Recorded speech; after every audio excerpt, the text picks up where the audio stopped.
Hello guys welcome to my YouTube channel it's me Pradeep Sunar Pradeep ब्लग्समा स्वागत छ। यो चाहिँ मेरो फर्स्ट ब्लग हो। आज हामी होलीमा बन्दीपुर जाँदैछौँ। बादल, म, गौतम, विवेक नै आउँदैछ। अब कतिखेर आउँछ यहाँ कुरेर बसिरहौँ। विवेक रेडी हुँदैछन्, त्यहाँ चाहिँ बादल रेडी हुँदैछ।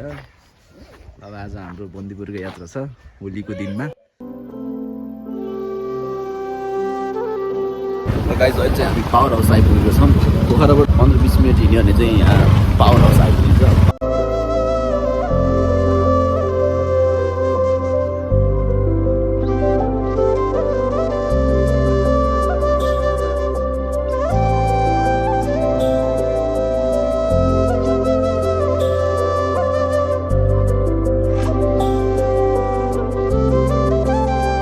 यस्तो गर्दा बाइकबाट खसेर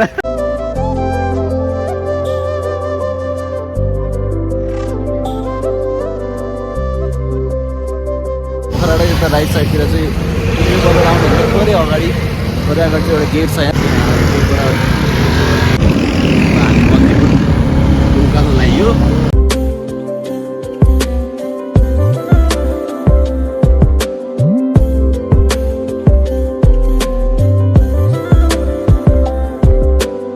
Happy birthday. Lovely.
Cheers.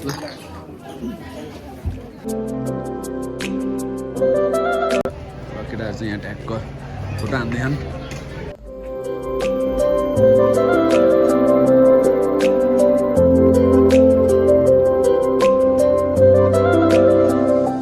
केवलका चढ्ने हो? केवलका चढ्ने त भनेको अब नचढ्ने हेर्दा त चलन जस्तो भएर है। नचढ्ने किन डर लाग्यो? दादालु नचढ्ने डर लाग्यो तपाईँ नि? डर लागेर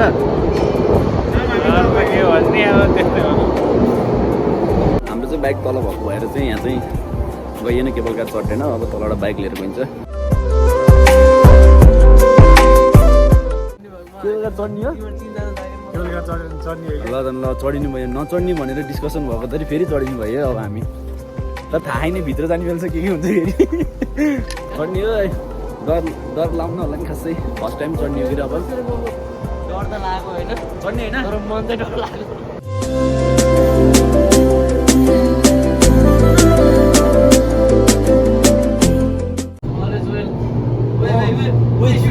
छिटै कुदाउनु रहेछ हो।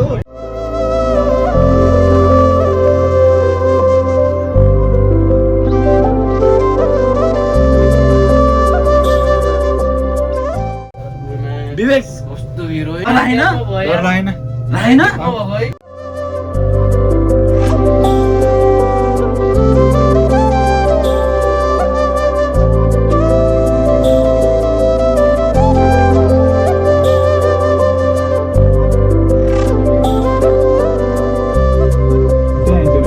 यो खाली चाहिँ सर्ने लिएर आउनु चाहिँ यो पनि एउटा त झुन्डा नि।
तागाहरूबाट बनाएको सामानहरू छ। लोकल चिजहरूमा यहाँको मासको दालहरू, अनादिको चामल, टाइचिङ चामलहरू, भाङहरू, के भन्छ अरे सिमको दाल, अचारहरू। यता चाहिँ हाम्रो केमिकल फ्री साबुनहरू छ।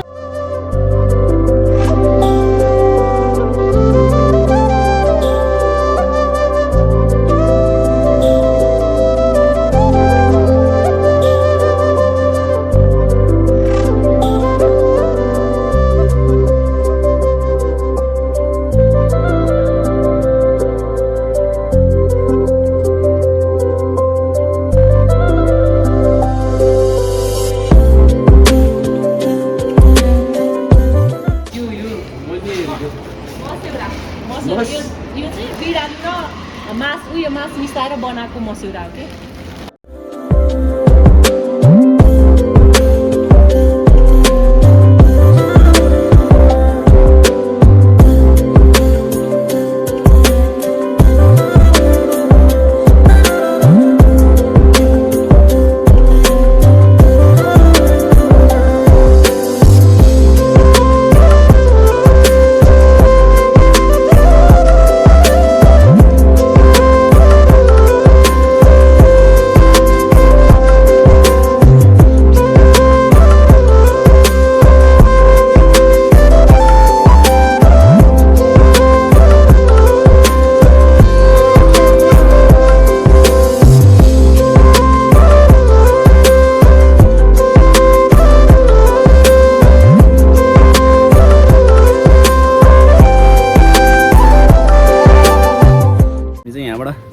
बन्दीपुरको तलको पार्कहरू घुमेर चाहिँ अब फेरि हामी माथि जान्छौँ, किनकि हाम्रो बाइक चाहिँ माथि छ।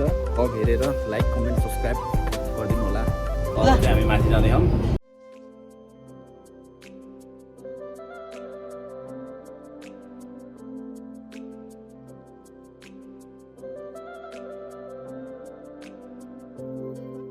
हाम्रो केबल कारको यात्रा चाहिँ सकियो, भर्खरै तल गएर आइयो।